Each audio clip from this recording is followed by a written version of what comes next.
তাকে আমরা নিয়ে এসেছি যে আপনি আসেন, আপনি এসে বাংলাদেশ জাতীয়তাবাদী দলের দায়িত্ব গ্রহণ করেন এবং বাংলাদেশের মানুষকে রক্ষা করেন, বাংলাদেশের মানুষকে স্বাধীনতা, সার্বভৌমত্ব এবং গণতন্ত্র আপনি ফিরিয়ে দেন। সে আমাদের ডাকে সাড়া দিয়ে সেদিন স্বামীহারা একজন গৃহবধূ দেশনেত্রী বেগম খালেদা জিয়া আমাদের ডাকে তিনি রাস্তায় নেমে এসেছিলেন এবং 9 বছর স্বৈরাচারী এরশাদের বিরুদ্ধে আন্দোলন সংগ্রাম করে বাংলাদেশের মানুষকে আবার গণতন্ত্র ফিরিয়ে দিয়েছিলেন 1991 সালে। বারবার বাংলাদেশ থেকে গণতন্ত্র পথ হারায় স্বৈরাচারের দোসরেরা কিংবা বিদেশি কোন শক্তির প্রভুত্বের কারণে আমাদের দেশে বারবার মানুষ জিম্মি হয়, বারবার বাংলাদেশ থেকে গণতন্ত্র হারিয়ে যায়, বারবার বাংলাদেশের মানুষ তাদের ভোটের অধিকার হারিয়ে ফেলে। কিন্তু বাংলাদেশের মানুষ কিন্তু বীরের জাতি। বাংলাদেশের মানুষ অন্যায় কিছুদিন সহ্য করে, দীর্ঘদিন সহ্য করে না। আমরা দেখেছি বারবার শেখ হাসিনাকে আমরা বলেছি যে অবাধ এবং গ্রহণযোগ্য নির্বাচনের ব্যবস্থা করেন। বারবার আমরা তাকে বলেছি মানুষের ভোটের অধিকার আপনি ফিরিয়ে দেন। মানুষ যাকে চায় তাকে ভোট দিবে, মানুষ যাকে মনে করে ভোট দেওয়া প্রয়োজন তাকে ভোট দিবে। আপনি মানুষের ভোটের অধিকার ফিরিয়ে দেন। মানুষ যদি ভোট দিয়ে আপনাকে আজীবন ক্ষমতায় রাখে, বারবার ক্ষমতায় রাখে, আপনি থাকেন।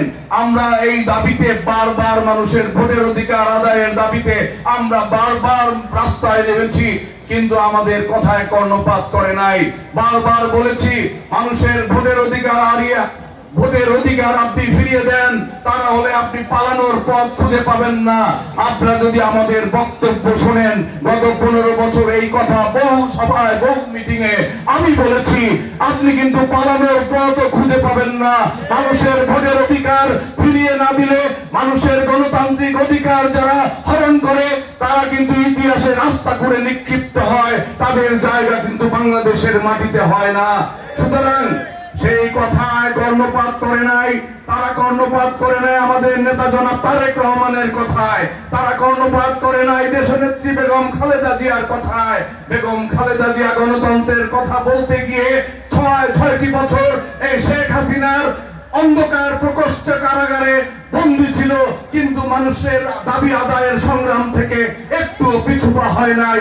তিনি এই হাসিনার সঙ্গে আপোষ করেন নাই। বহুবার বলছিল যে আপনি বিদেশে চলে যান, আপনি বিদেশে গিয়ে চিকিৎসা করান, কিন্তু দেশনেত্রী বেগম খালেদা জিয়া বলেছে যে এই মাটি এবং এই মানুষ রেখে আমি বিদেশে যাব না।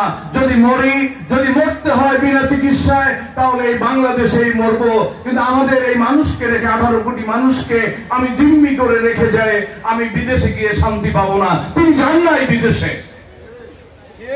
সুতরাং যে নেত্রী আপনাদেরকে ভালোবেসেছেন তার জীবনের চাইতে অনেক বেশি, যিনি চিকিৎসার জন্য বিদেশে যান নাই, যিনি আপোষ করেন নাই সুখ শান্তির জন্য, যিনি তার পরিবারের কথা ভাবেন নাই, তার এক ছেলেকে নিষ্ঠুর নির্মম নির্যাতন করে হত্যা করেছে আওয়ামী লীগ, যার এক ছেলেকে বিনা দোষে বিদেশে ফেলে রেখেছে, যিনি আপনাদের নেত্রী দেশনেত্রী, যিনি আপনাদেরকে রেখে তার পরিবার পরিজন ছেলে মেয়ে নাতি নাতনির সঙ্গে দেখা করতে পর্যন্ত যান নাই, সেই নেত্রীর পাশে আপনারা থাকবেন। আমরা রয়েছি, বাংলাদেশের মানুষ রয়েছে, সেই নেত্রীর ডাকে বারবার আমরা জীবন দিতে প্রস্তুত রয়েছি। সেই নেত্রীর ডাকে বারবার আমরা সাড়া দিয়ে আবারও বাংলাদেশে গণতন্ত্র প্রতিষ্ঠার জন্য আগামীতে যে ইলেকশন হবে, সে যে ভোট হবে গণতন্ত্র প্রতিষ্ঠার জন্য, তার ডাকে সাড়া দিয়ে ইনশাআল্লাহ আপনারা ধানের শীষে ভোট দিয়ে আগামীতে বাংলাদেশ জাতীয়তাবাদী দলকে রাষ্ট্র ক্ষমতায় নিয়ে আসবেন। আমরা জানি আমাদের পুরুষ ভাইদের চাইতেও আমাদের মা বোনেরা অনেক বেশি ধানের শীষ পছন্দ করে, কি ঠিক কিনা? আমাদের মা বোনেরা সবসময় বলে যে ধানের শীষে ভোট দেব, পেট ভরে ভাত খাবো, অন্য কিছু চিনি না। বেড়া যদি অন্য কোনো মার্কাও করে, ওই ঘরের বেড়ারে কয় তোমার যেটা খুশি ওইটা করো, আমি কিন্তু ধানের শীষ ছাড়া অন্য কিছু চিনি না। কারণ আমি 3 বেলা ভাত রান্ধি, পরিবারের ছেলে মেয়েরে খাওয়াই, এইটা এই যে ভাত, এই যে ধান, এই ধানের বাইরে যাওয়ার মতো আমার রুচি হয় না, বলে না? বলে। ঘরের মধ্যে ঝগড়া হয়, পুরুষদের সঙ্গে ঝগড়া হয় মহিলাদের, মহিলারা বলে তুমি যা খুশি করো, আমি ধানের শীষ। ঠিক না?